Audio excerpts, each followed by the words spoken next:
Hi everybody, this is Michelle from Little Golden Storytime.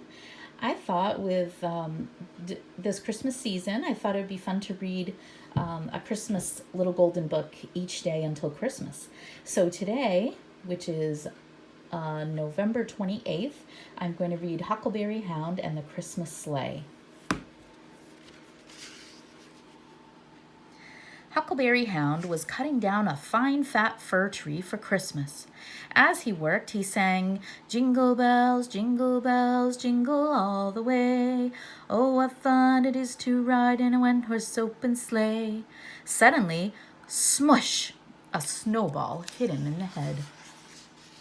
Pixie and Dixie were having a snowball fight, but they stopped when they heard Huckleberry's song.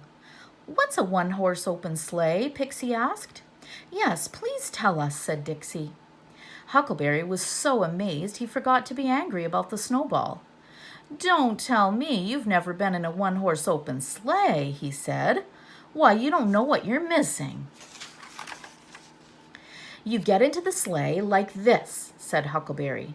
He helped Pixie and Dixie into the branches of the tree. Then, whoosh, over the snow you go, as smooth as wind on ice. And Huckleberry was off at a fast trot, the tree over his shoulder, and Pixie and Dixie jiggling up and down in the branches.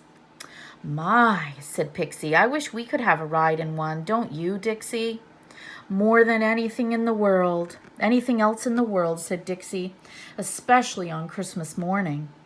"All right," said Huckleberry, "you shall ride in a one-horse open sleigh on Christmas morning. Leave it to me. I have a plan." The next day, Huckleberry called on Yogi Bear and told him his plan. "Do you have an old baby carriage?" he asked. "I believe I do," said Yogi. "Let's go and look in the barn."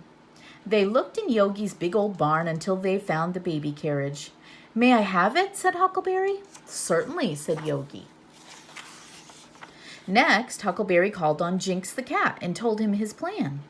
"Do you have a pair of old skis?" he asked. "I believe I do," said Jinx. "Let's go and look in the attic." They searched in Jinx's musty old attic until they found the skis. "May I have them?" said Huckleberry. "Certainly," said Jinx. For 2 whole days, Huckleberry worked to build the sleigh. He took the wheels off the baby carriage and put the skis on instead. Then he got some brightly colored paint and a brush and a string of sleigh bells, and there it was. The sleigh gleamed and sparkled, all red and white, with lots of little bells that tinkled with the breeze. Huckleberry was so proud of his sleigh that he'd called Jinx and Yogi to come and have a look. "It's a beauty," said Yogi. "And just in time for Christmas morning," said Jinx. "Won't Pixie and Dixie be surprised?" The next day was Christmas. Huckleberry dressed quickly and ran out to the sleigh.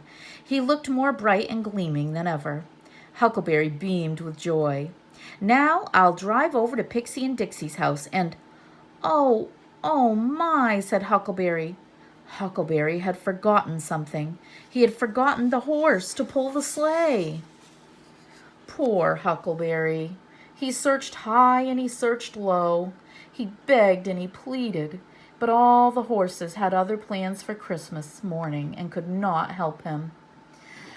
At last, Huckleberry sat down with a weary sigh. Just then, along came Yogi Bear and Jinx, singing a Merry Christmas tune. "Merry Christmas, Huckleberry," they chanted. "Why, what's the matter? You look sad." Huckleberry told them. "What shall I do?" said Huckleberry. "I can't break my promise to Pixie and Dixie, especially on Christmas morning." They all sat down and thought. Suddenly, Jinx leaped up. "My whiskers," he said. "I have it." And off he dashed. Soon he was back. He was carrying a pair of mittens, 2 old mops, and a ball of string. "Stand still, Yogi," said Jinx. "I have a plan."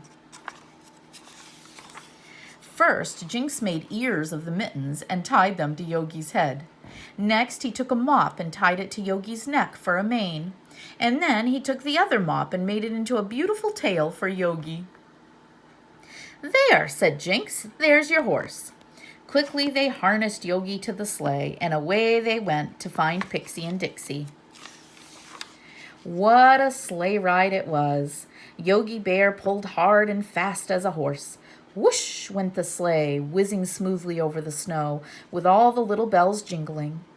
Jinx was the driver, and Pixie and Dixie sat on Huckleberry's lap, having the time of their lives. And as they whizzed along, they sang, jingle bells, jingle all the way. Oh, what fun it is to ride in a one-horse open sleigh. Everyone sang, even the horse, for anything can happen on Christmas morning. The end. I hope you guys enjoyed that book. And don't forget to subscribe and like this video, and I will see you guys tomorrow with another Christmas book.